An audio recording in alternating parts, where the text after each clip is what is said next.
Hey, what's up? It's Matt in Japan coming at you today with Transformers Earthrise Wheeljack. And we have a look at him in his vehicle mode. I'm starting off in his vehicle mode. Usually start off in robot mode.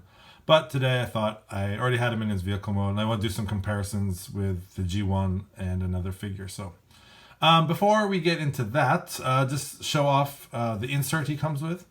And this is basically just like any other insert here. We take your little decoder strip here, and if you put it over there, it says Ampilla, which I'm assuming is a planet in the Cybertronian galaxy. So that's pretty cool.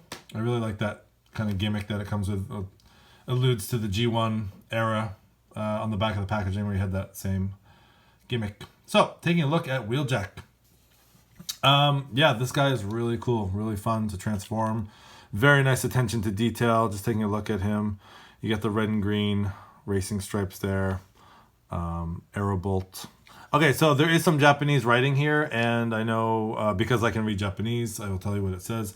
Under Aerobolt, it says Cybertron in katakana, which they use for only foreign words here. So that's Saibatoron, Cybertron, and it shows up again on this side, very, very, very small right here. Cybertron.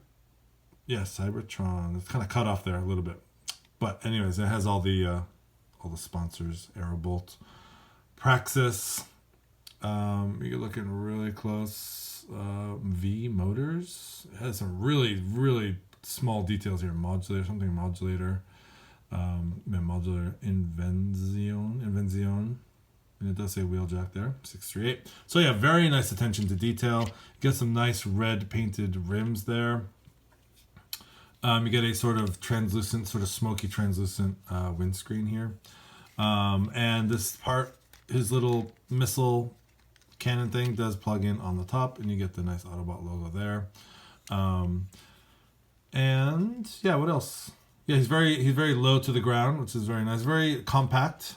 You do see his head there, but very, very sleek and very compact. He transforms nicely. You get a little bit of black paint, a little bit of detail there. I will say one thing. When I got him out of the box, these things kind of flip up for robot mode. There was a little bit of, there was still a little bit of plastic that stuck out here, like a little bit of a burr. So I just took a cutter knife and sort of shaved that down.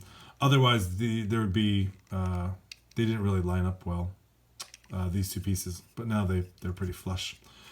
So other than that, yeah, he's a really cool vehicle mode, and he does roll fine. So bringing in the G1 Wheeljack for comparison, he is obviously a lot bigger than the G1 Wheeljack. G1 Wheeljack was very small in comparison, especially in robot mode. He seemed to be a lot smaller than all the other bots, and the proportions were kind of funky too. The Earthrise proportions are a lot nicer, but anyways, a very nice homage to the original.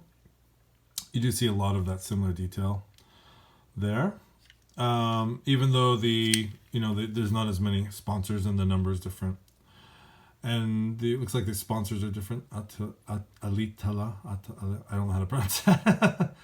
My Italian or whatever language that is not very good. But yeah, they added a lot more detail here on the Earthrise version, but a very nice homage.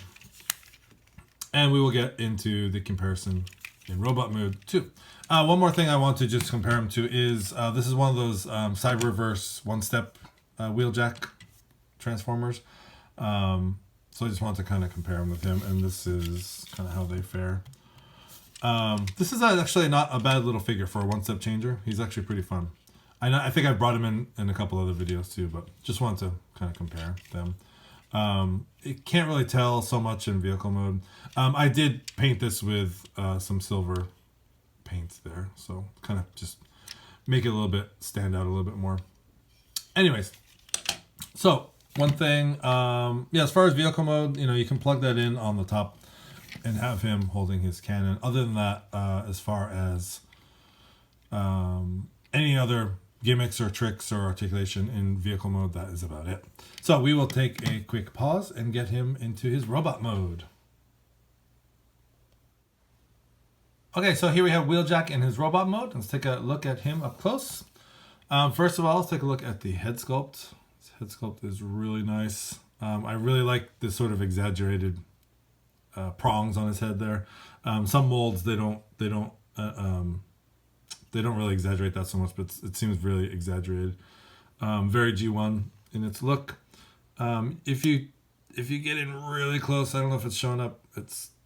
His eyes are painted a very light blue. Anyways, going down, you get the Autobot symbol there and the red paint. Not a whole lot going on in robot mode. It's pretty much what you'd expect. The transformation is very similar to the G1 transformation. I found that with the grapple and also the hoist figure too, which I will be reviewing here soon. Anyways, this piece it does have this kind of white peg on here, which is, you can have him, it can be a handheld weapon, but it does look a little bit small. But if you want that sort of classic, Wheeljack look, there are 2 ports here that fit in. And that is really the classic Wheeljack look. Going around, yeah, you get a little bit of molded detail there. One thing that's really cool is that they, on the underside of the spoilers is painted silver. So that's really, it kind of gets a little bit lost with this, with the cannon mounted on his shoulder. But if you look here, the underside of this is all painted silver, which is a very nice touch. Getting into articulation real quick, his head, his head is on a ball joint. It does a full 360. There's a little bit of movement there. Because of transformation, I'm just going to pop this off here. Because of transformation, his shoulders do go, they have that extra hinge up there, and they also swivel. You can do a full 360. But yeah, these do sort of get in the way. So he does have a bicep swivel, a elbow, about 90 degree at the elbow. His hands do swivel because of transformation. And he does have that sort of car parts hanging off his hands, which I don't know.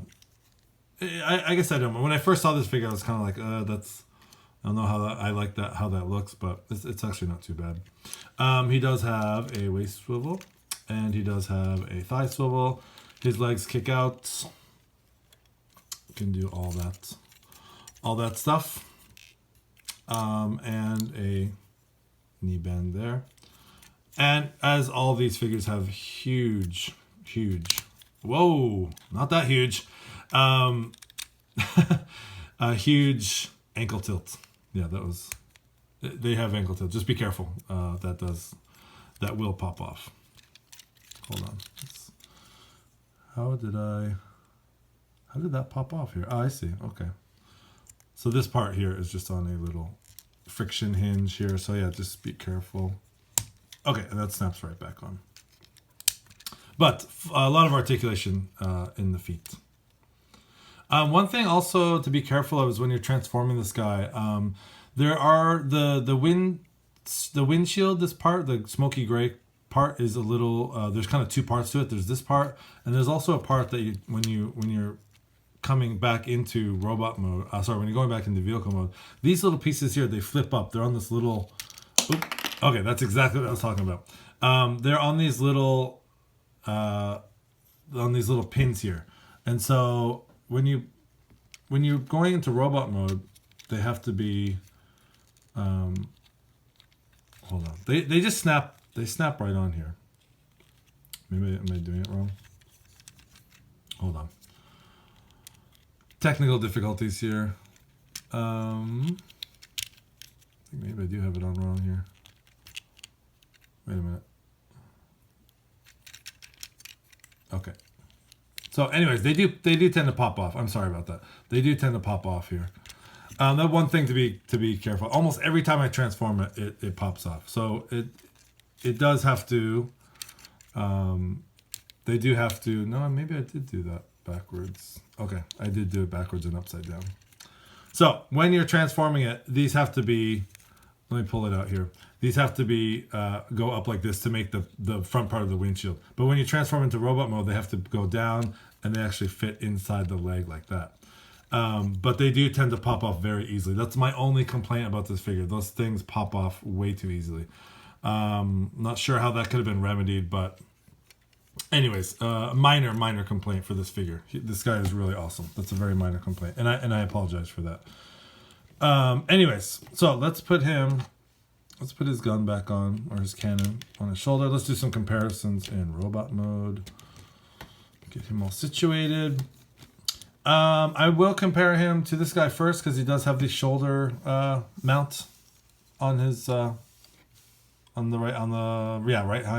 hand side of his shoulder, and so that's kind of a very cool homage to the G1. I did take some silver paint and sort of touch this guy up, but yeah, that's kind of a nice comparison there. And also let's bring in, of course, the G1. And again, this guy is so stubby and short. But again, yes, they did a very nice job emulating that look. So there they are, side by side, OG Wheeljack and Earthrise. And yeah, he always had those sort of long, sort of gorilla arms, which the Earthrise does too. It does have a similar sort of proportion to it, doesn't it? But really cool, really nice figure. And he is compatible with the blast effects. He has a little port here on his arm. He's got one more up here on his shoulder. He's got one down on here on his knee. Doesn't seem to stick very well on his knee. It's not maybe deep enough. The pin's not deep enough maybe. And he does have the ports on the bottom of his feet. And yeah, you can't really connect it. With this thing. Can you? Oh yeah. Yeah, maybe you can. Okay. So it's kind of cool. That does sort of plug on there. So let's end with that. With that shot there, with this blast effect. So, anyways, this has been Matt in Japan for Transformers Earthrise Wheeljack. If you can, pick him up. He's a great addition to this line. So, thanks for watching.